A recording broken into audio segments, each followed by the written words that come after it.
Today, I was shocked. Literally, I've been sitting like this for a good minute and I couldn't believe my eyes.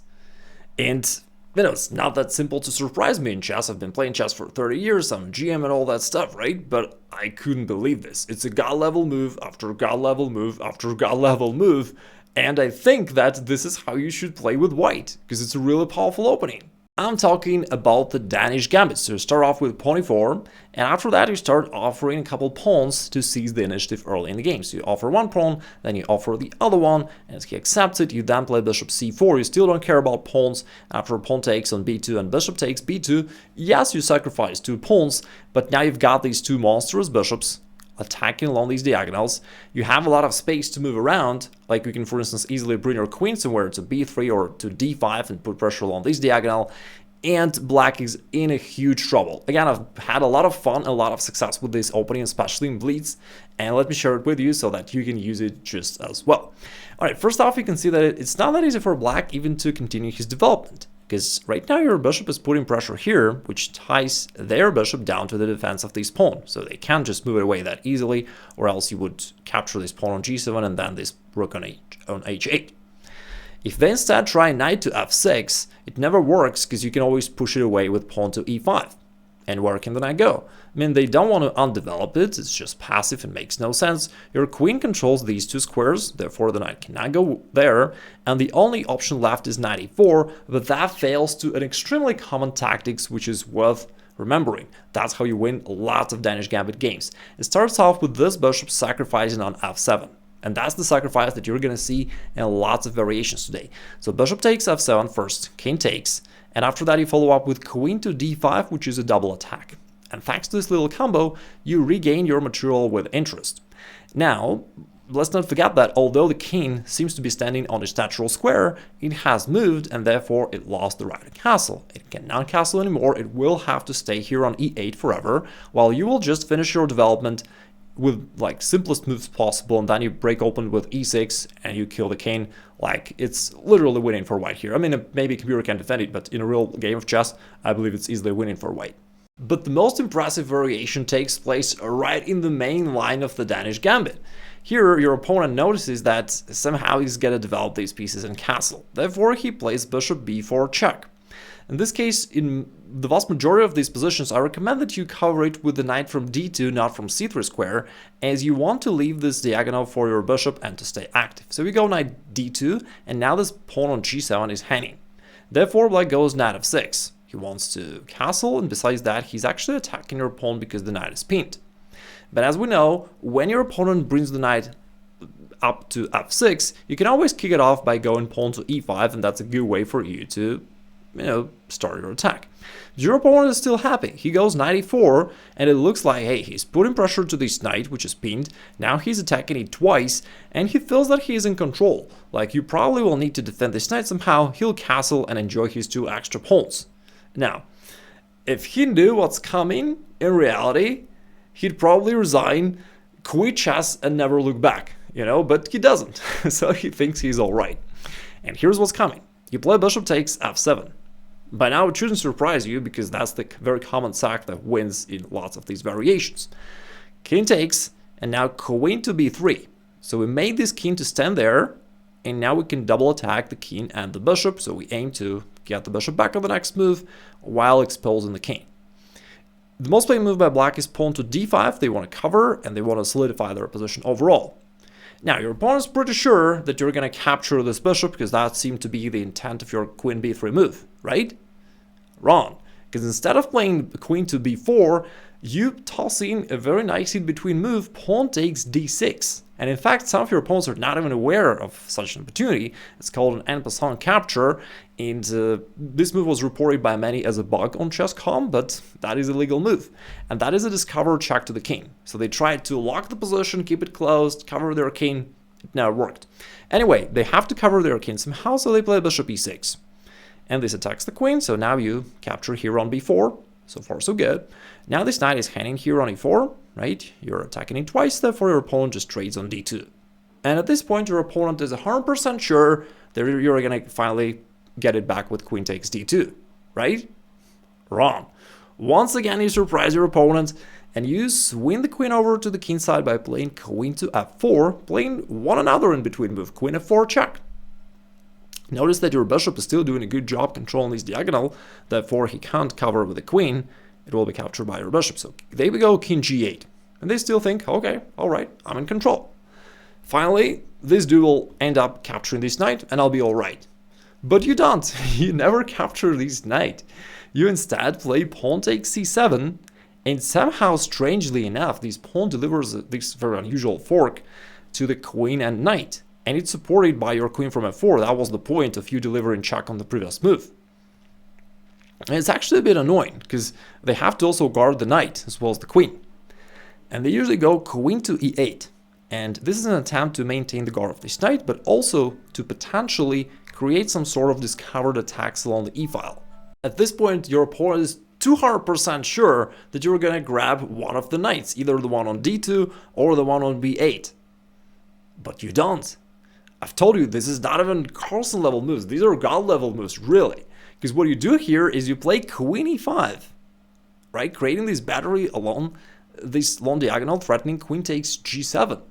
And generally speaking, this dancing queen, careless of the rest of his army, which is completely undeveloped, I mean, it's something highly unusual, but that wins the game and that's the right thing for white to do. Now, although black can certainly defend this pawn, and they will, they also have to guard the bishop. Therefore, they play queen f7, but now they lost the defense of this knight from b8. And so you just capture it and promote a new queen. By the way, this little pawn on c7 really made it in life. If you remember, initially, that was the point that was standing on your e2 square and that you played your first move with, pawn e4. After that, this pawn moved forward to e5, then it captured en passant on d6, then it captured on c7, and now finally it captures on b8. So that's what a real promotion looks like. You capture, create a new queen, check to the king, and you completely devastate black. So they have to trade. Now queen takes e5, check to the king. They've got a cover, and in a real life game, of course, I'd suggest that you just take here, and then you take here on d2, and your opponent's army is devastated, you're up rook and a knight in an endgame, and you'll win that game easily. But just to show you how beautiful a chess game is, I'll show you the line suggested by a computer. I mean, queen takes f8, obviously, that's what I recommend you play in a real game. But there's a line that computer shows here that you can play queen e5 for extra trolling, I guess. I mean, you're threatening this bishop, you're still not taking anything, and you're still just maintaining the pressure. Now, your opponent at this point will play queen f7, and now, instead of capturing the knight for nothing, what you do is you offer an exchange of knights, which worsens your pawn structure. And you do all that with the whole point of clearing the g-file for your rook, and that's what's coming, rook g1 takes g7. The only way for your opponent to somehow provide one more defense to this pawn is playing h6, and after rook g1 playing an awkward move rook h7, but at least they hold on to this pawn so that you can capture it. And now you finally castle, which is a standard opening move, but in this case that creates a checkmating threat of rook d8 and black is defenseless. So that just shows you how crazy a chess game can possibly be, and you know, I've told you that these are god level moves, right? So I'm pretty sure even Carlsen wouldn't find many of them, because that is impressive. By the way, I'm not daydreaming, I've checked the Lichess database, and it is the most played line by black. So you can actually win games just like I've showed you. Alright, now let's get back to the opening, because I think it's a great opening for you to use, generally speaking, and let's see what else can your opponent play. Now, we know that the problem with black developing their knight is that you always address it with your move pawn to e5, kicking this knight away. Therefore, some of your opponents might play d6 first, trying to stop you from pushing the pawn forward, and then on the next move, they will think of development somehow. But now there's one more problem. With your knight from f3, sometimes you want to jump to g5, delivering kind of like the fried liver attack, you know, over here. And if your opponent notices that, my arrows are never right, that's what I meant. If your opponent notices that, they might wish to oppose your bishop by playing bishop to e6. By the way, here's a little puzzle of the day. What would you do if he goes bishop g4? I mean, you don't checkmate black, but you can get a winning advantage here. If you can find the solution, please write it down in the comments below. If they instead play a bishop to e6, trying to neutralize your bishop, then after this exchange you follow up with queen b3, which is quite unpleasant, which double attacks this pawn on b7 as well as the one on e6. In most cases they play queen c8, desperately trying to defend them both, but then you follow up with knight g5, hitting this pawn twice, this time with a queen and a pawn. And black is kind of defenseless. I mean, the pawn cannot move forward because then queen to f7 just wins the game, followed by knight a6 perhaps. So that doesn't work. They often play an awkward move king e7, but it's pretty clear that with this undeveloped army and centralized king, which is the only developed piece of black by now, I mean, you'll win easily in multiple different ways, but you can finish it in style with knight takes e6 nevertheless. So queen takes, and now this pawn on b7 is no longer defended, so you can capture it, threatening to capture the rook. And black's biggest problem is not even material, but their centralized king. So you can castle, and you will castle very soon, and black's in big trouble, you win. If you encounter an aggressive player, he may not wish to just defend passively, trying to hold on, he may wish to counterattack. And then he may come up with the move queen to g5, which hits your pawn on g2. But we're not backing down from the challenge. We already have sacrificed 2 pawns, and we're ready to sacrifice one more just for the power of our attack. Knight f3. We're attacking the queen, inviting him to capture here, because that gives you even one more tempo to bring your rook into play. Now the queen is attacked, queen h3 is the only move to play for black, and although black managed to accumulate a couple extra pawns, he's completely passive while most of your pieces are active. And you win the game with our standard tactics, bishop takes f7. Once again, the king cannot really take it, because in this case, you're not going to continue with queen to d5, but instead you go knight g5, and it's a royal fork to the king and queen, thus winning the queen on the next move. So that's not an option for black. And usually they'll play king to d8, trying to hide behind their pawns. But now you break open the position with a rook takes g7, using the power of your second bishop, which is hitting this diagonal. And you're also threatening knight on g8. So if they capture, you recapture with the bishop, and you threaten to capture this rook on h8, which will win material for you. Funnily enough, the most played move by black here is knight h6. They hope to sacrifice the rook, but at least to gain a bishop here on f7. But instead of making this trade, you just bring the bishop back 1 square, and it's a really nice, neat checkmate. Now, so far we've been talking about most common moves of black, and now let's talk about nerds that you will encounter once in a while. They're like really advanced chess players that are into the opening theory, they know something, they know the right way. So how do you beat them? One of the good ways for black here is just to start off with a knight to c6. It is a little bit counterintuitive, as normally they anticipate you to attack them and they want to develop their kingside pieces and to castle. That's their initial impulse, and that's what most players do, and we have just covered that. But knight c6 might be a little bit stronger, because then if you develop knight f3 and they play bishop b4 right here, the difference is this bishop is defended. And so this bishop takes f7 sacrifice that we discussed previously does not work in this case. So if you play knight d2, for instance, and knight f6, like similar to what we discussed, this bishop takes f7 no longer useful for white, because queen b3 will not hit this bishop on b4 because it is defended. So that kind of refutes one of your main tactical motifs. Let's get it back and let's find something else. Therefore, when he's got the knight on c6 and he then goes bishop b4, I would recommend that you develop your knight to c3, not on d2, because we're going to use another attacking idea instead. Let me show you what it is. He develops, now we just castle, he castles as well, and for a moment it looks like black is completely fine. He's 2 extra pawns up, still, he has castled, life's good.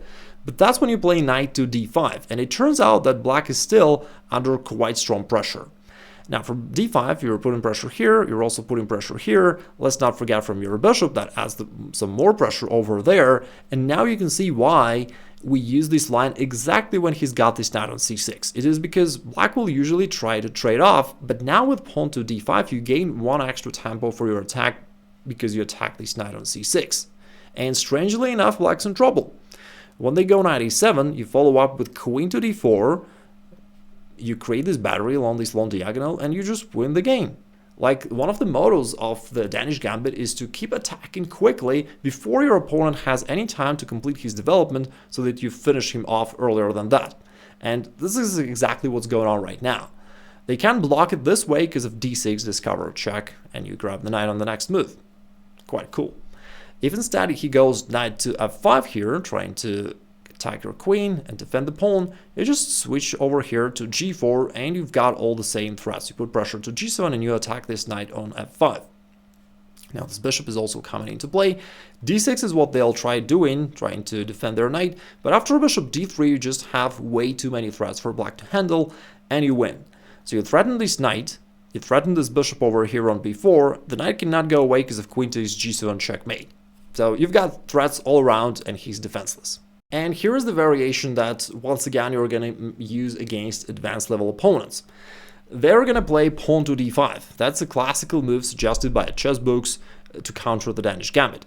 Black's point is they're willing to give up one of their extra pawns just to free up their development and hopefully to trade off some pieces. And after bishop takes d5, a lot of your opponents might be tempted to play pawn to c6, trying to say, hey, this bishop's got to go, and they'll trade queens. But that's a fatal blunder for black, so c6 is not the right way for black, because you win with bishop takes f7, just as always. The idea is that if king moves away, we're going to grab this queen on d8, winning the queen. And he has to go away. If he tries to hold on to this queen, we just deliver one more check, forcing it to go, and after that, you grab the queen anyway, and you win the game. And therefore, the right way for black is to attack this bishop not by the pawn, but by the knight from f6. Alright, so that is the solution that was proposed by classical chess books as the easy way for black to equalize. By the way, they're not even getting an edge, they're just equalizing, okay? And here what I recommend is you go knight to c3. Just defending this bishop, and yes, he can trade off here, but you're still having this excellent knight on d5, you're still putting pressure over here, therefore the bishop can't be developed easily, and it's still not easy for black to play this position at all. In fact, most often they play here c6, which is a blunder once again, but in this case it's a very unusual combo for white. You play knight f6 check, and you sacrifice the knight that way. Now it's supported by the bishop, therefore he can't capture with a queen, he has to capture with a pawn, then you trade queens on d8, and as a result of that little combo, you now capture a pawn, and then on the next move you capture the rook, getting a material advantage. So that's how you beat nerds. And so the final question is, can your opponent avoid the Danish Gambit? Of course, he can resign up front. If not, and if he dares to play you anyway, then after d4 he's got to deal with this threat, pawn takes e5. It's not easy, right? If knight to c6 you can just play d5 and kick it off. So they probably have to take here on d4. And then when you offer one more pawn, again, he probably has to take, because if not, you're going to take there yourself on the next move. I mean, if they go d5 trying to challenge your center, very few of them will, but in that case, after this exchange, you just play this, and then you develop your knights, and you continue playing a normal game of chess. What else can they try? I mean, if they take here on c3, you go bishop c4, inviting them to capture here on b2, but they don't. Let's say they never take here on c3. Well, perhaps at some point it will either transpose and they'll later take there, or maybe if, let's say, they go knight c6 and you also go knight f3, maybe they'll take here and that'll still transpose into the same Danish Gambit. Or if not, at some point you will just develop your knight while capturing this pawn back. And in this case, it will be called Igor Gambit. It's a slightly different opening line, but of course, lots of ideas are very similar anyway. Nevertheless, I've got a separate video about the Igor Gambit, which will occur in this case, and you may wish to check it out right now. Hope that you enjoyed this video. If so, give it a like, or if you have any questions, bring them in the comments below and I'll be sure to follow up. Have a great rest of the day. Take care.